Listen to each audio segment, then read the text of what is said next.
Driving towards the Capitol was probably the best feeling in the world. Like, I got goosebumps. I was just so excited to be there. I am Andrea LaFontaine, and I am representative-elect for District 32, but also a waitress at the moment at Ken's Country Kitchen. Do you want whipped cream on your tapioca? Yes.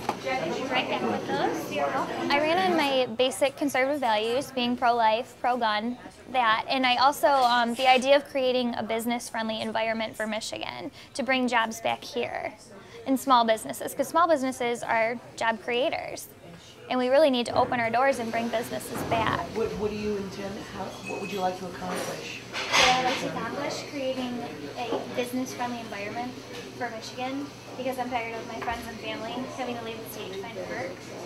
And how would you hope to? Looking at the Michigan business tax, the MBT, being one of the largest problems because it's pretty much suffocating businesses.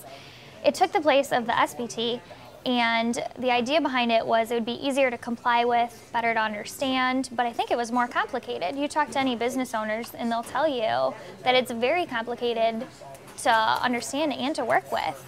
And the 22% surcharge that was voted on too is also, it's like these businesses are what's creating our jobs. They're providing jobs for the people in the community. Why are we making it so tough on them? The whole tax system, it's difficult to wrap your mind around. Like, you really have to study it, and you have to know. You can't just sit down and get it instantly.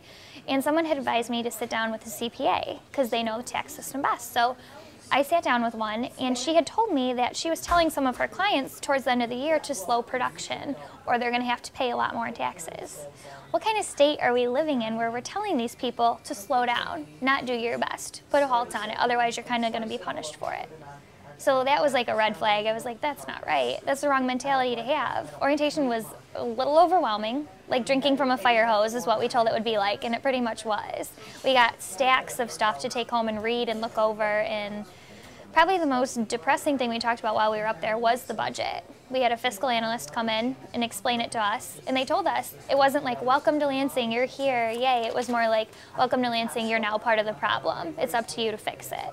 So they set the tone early, and we know we have a tough job ahead of us. But the good news is everyone else that was there wasn't like egotistical politicians. Everyone there had the same feeling, like it's up to us to make or break this state in 2 years. So we have to do our best. Like, we shouldn't even be thinking about re-election. That's not even crossing my mind. What's going through my mind right now is how I have 2 years to make a difference. And if I don't do it, then I don't deserve to have this job again in 2 years.